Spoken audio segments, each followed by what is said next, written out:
Hey guys, so I'm probably do a couple of videos today to have a little more time to make a few videos.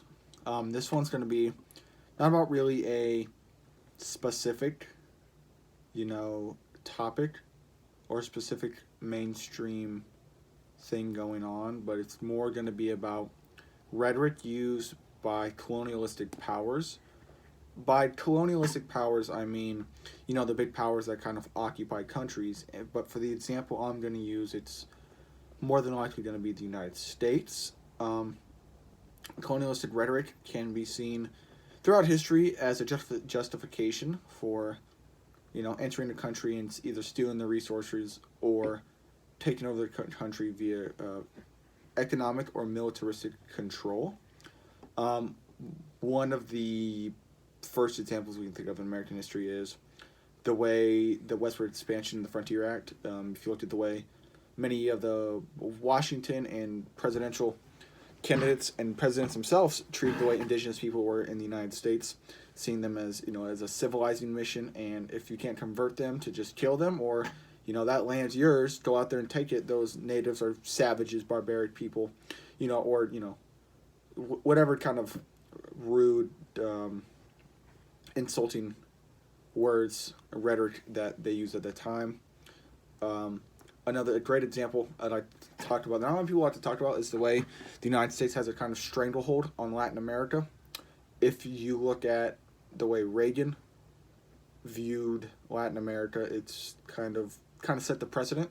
I mean, the original precedent was set by the Woodrow Wilson administration, the Roosevelt administration before him.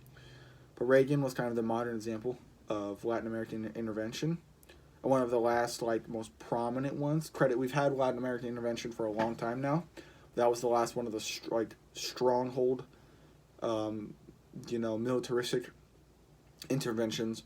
He presided over the funding of Augusto Pinochet in Chile, which led to multiple years of repression and political revolt, crushing, and a lot of unjust torturing, imprisonment, and also killings and disappearings, especially on the indigenous population that were more towards the left-wing side that wanted more land reform. Same with Brazil.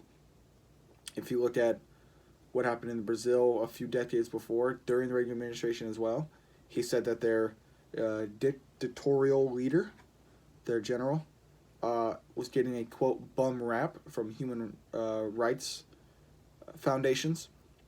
And you see that the United States has this kind of trend of backing dictatorships, whether it's the left wing of the party, the Democrats, or the Republicans. They always seem to back the same type of dictator, which is a right-wing nationalist type of dictator or general or monarch or even theocrat, because these people don't have to wait for democracy to decide what they want to do. The United States will back these people, and these people don't have to ask anybody else for permission to work with the United States. They just do it. And usually they do because the United States put them into power, and they do it as a kind of, thank you, you scratch my back, I scratch your back. You put me into power with all your money, your vast amounts of money and resources, and I buy your guns. Or, I sell you raw materials. If we look at some of the more modern examples, we can say the most prominent modern example post 9/11, as many you can guess, the Iraq War and the invasion of Iraq. It started with saying, we have to stop Saddam Hussein, who had, or they claim to have, weapons of mass destruction. Well, after a few years, it turns out he didn't have weapons of mass destruction. This was, of course, under the assumption that they didn't find out that the journalists didn't find out that Saddam was on a CIA payroll and was put into power in Iraq not even a few decades prior. And they didn't find out that Dick Cheney was formerly on the head of Halliburton, who was a former CEO on the corporate board of Halliburton, which is a subcontractor, of the United States, which also deals with oil and firearms. After they, couldn't find weapons of mass destruction from Saddam Hussein, they moved on to, we got to get Osama bin Laden. He orchestrated the 9/11 attacks, and we got to get Osama. So, a few years passed and then Obama gets into office, and previously promising to pull troops out of the Middle East, he went quiet on that and decided, hey, we're just going to go after Osama bin Laden, and that's what's going to be the end of that. We got Osama, and they said, oh, well, we have to continue freeing the Iraqi people. Well, freeing the Iraqi people from who? If you look at polls taken by international polling groups in the Middle East, the majority of the Middle Eastern countries and the people, and that's not counting the leaders, but the people see the United States as the biggest threat. Not Al-Qaeda, not ISIS, not even Iran, not the Taliban, nobody. Not any kind of Shia or Sunni militant group. They see the United States as the biggest threat to their democracy and their freedom. Hold on here, Siri went on there. There we go. If we fast forward to today, there really is no end game. There is no mission that they say while we're in there. They just say, oh, if we pull out, Taliban and Al-Qaeda and ISIS are just going to take over again. Well, what have we done to materialistically improve the lives of Iraqis and also Afghanis as well? Not much. We were hell-bent on this rebuilding mission that we toted around.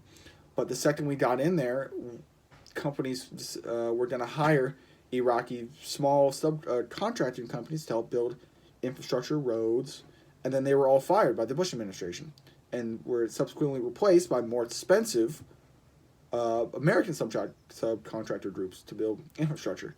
That's the only time it ever happens is when they pay more. The only time they ever pay workers more is when it benefits the United States. It benefits U.S. corporations, specifically contractor groups. Because if anything happens with these contractor groups, it isn't liable on the United States government. It's liable on the contractor group because they're subcontracted out. They're not a branch of the government. And you see today that there isn't a big rush to end the endless wars. There isn't a huge outcry to end the endless wars because a lot of these anti-war movements have just been crushed and silenced, or if you're on a social media platform, they're silenced as well. A lot of these left-wing outlets that are anti-war, especially the pro-Palestinian, Facebook pages, Instagram pages, Twitter pages, get shut down immediately because people cry anti-Semitism.